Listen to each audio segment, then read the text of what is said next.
The terrible war between Russia and China ideologically tore apart the entire world. When some countries are being seen condemning the acts of Russia, few are supporting them. The US and some other countries impose sanctions on Russia, but China is allegedly helping Russia secretly. The supreme leaders of both the countries, USA and China, Joe Biden and Xi Jinping, met each other at a video conference, and their discussion went a little over the board. And US President Joe Biden apparently warned President Xi Jinping.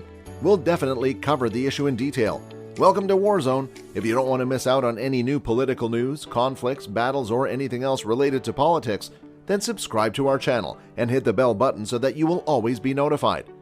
Biden highlighted measures by the US and its allies to respond to Russia's invasion of Ukraine, including putting costs on Russia during the call, which occurred at a time of rising enmity between the world's two largest powers.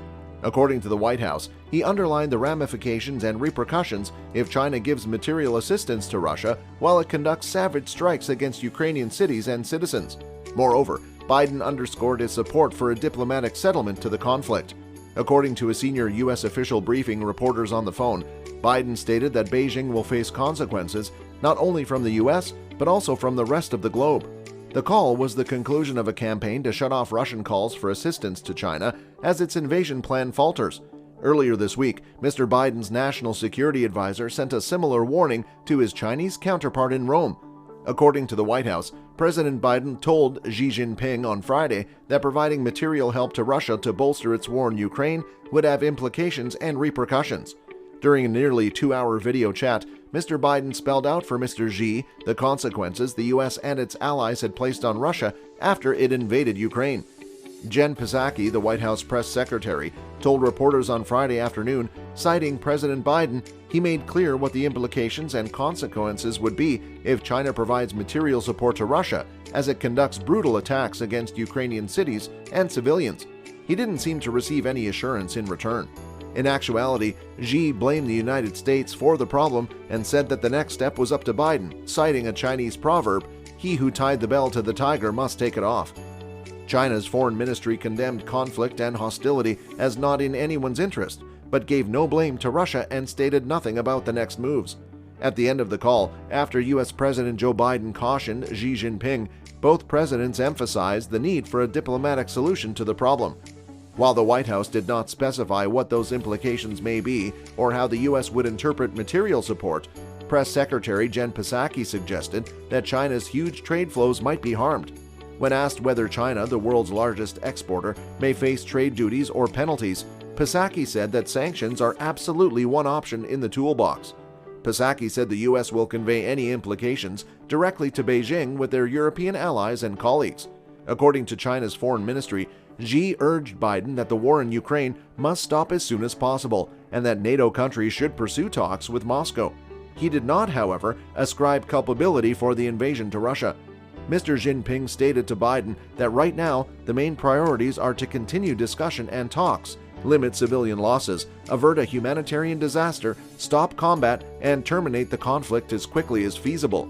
Xi called for Russia-Ukraine engagement and diplomacy and recommended that the U.S. and NATO have talks with Russia to settle the crux of the Ukraine situation and address both Russia and Ukraine's security concerns.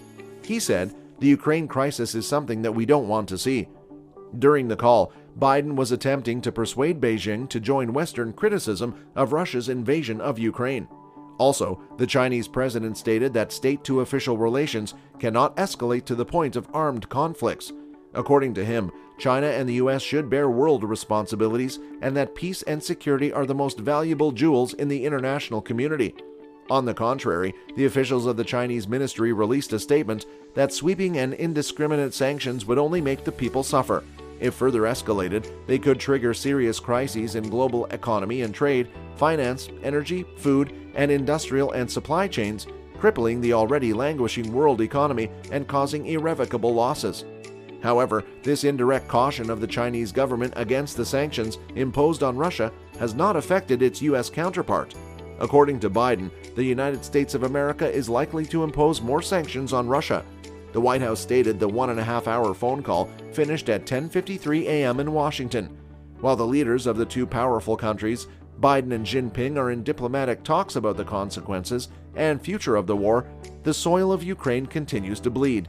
3 missiles crashed near an airfield near the western city of Lviv, which has been remote from Ukraine's battlefields farther east, as Russia tries to reclaim the momentum in a halted war. Russia's defense ministry said it was tightening its encirclement around Mariupol, the beleaguered southern port where officials say more than 1,300 people may still be stuck in a bomb shelter beneath a wrecked theater. After the building was apparently devastated by a Russian attack on Wednesday, Ukraine announced it had rescued at least 130 people from the underground. Moscow denies bombing the theater, claiming that people are not the goal. As a result of the warning by President Biden, the Chinese government sought to distance itself from Mr. Putin's attack in neighboring Ukraine in the days after he dispatched tens of thousands of troops there, but refrained from condemning Moscow. At other times, Beijing has reiterated Russian assertions that Ukraine was running biological weapons laboratories with U.S. help despite the lack of evidence. According to U.S. intelligence, China had signaled to Russia earlier this week that they would be prepared to provide military and financial assistance to help fend off the consequences of the West's punitive sanctions. Both Russia and China have refuted the allegations. Mr. Biden and officials in the administration expressed fear that Beijing would try to placate both sides by publicly encouraging peace while covertly supporting Russia's efforts and fostering its ties with Mr. Putin. Some of them cited China's approach to North Korea, which included urging Pyongyang to curtail its nuclear weapons program, but also giving oil and other assistance to compensate for UN sanctions. Sanctions have been used mostly against Russia, but on a scale that appears to have surprised Mr. Putin, preventing him from accessing much of the foreign reserves he had gathered in an attempt to sanctions-proof the Russian economy.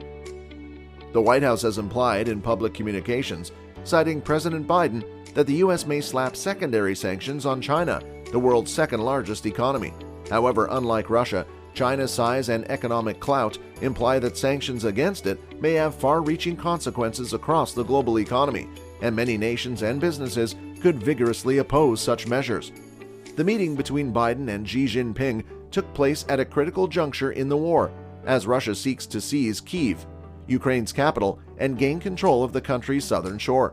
The Russian military, on the other hand, is reeling from massive fatalities. 7,000 or more Russian soldiers have been killed, according to a conservative American intelligence assessment, and the disclosure of fundamental flaws in its capabilities. Mr. Biden and officials from the U.S. have cautioned that Mr. Putin is looking to China for economic assistance, military gear, and rations for his troops. These conclusions have been leaked by American authorities, maybe to humiliate Mr. Putin and put China's leadership on the spot. Amidst these diplomatic feuds between Biden and Jinping, the trouble-torn Ukraine showed another picture. As Ukraine mourns its dead, dozens of empty strollers lined up in the city of Lviv's cobblestone center plaza on Friday to remember the children slain in the country since Russia's invasion. According to Ukrainian officials, Lviv City Hall put 109 strollers or prams in orderly rows, one for each child slain since the start of the conflict. A blue baby carrier held 2 plush teddy bears. A little Ukrainian flag was held by a young girl resting on a seat. Hundreds of thousands of Ukrainians have sought refuge in Lviv, in western Ukraine, away from the front lines of the conflict. The world is clueless about stopping the war. If the other countries become directly active in the war, this invasion may lead to a horrifying World War III. For now, the rest of the world is looking at leaders like Joe Biden to solve the dispute diplomatically. Alright everyone, this brings us to the end of the video. If you like this video, please give it a thumbs up, subscribe to our channel, and turn on notifications so you don't miss any of our upcoming videos.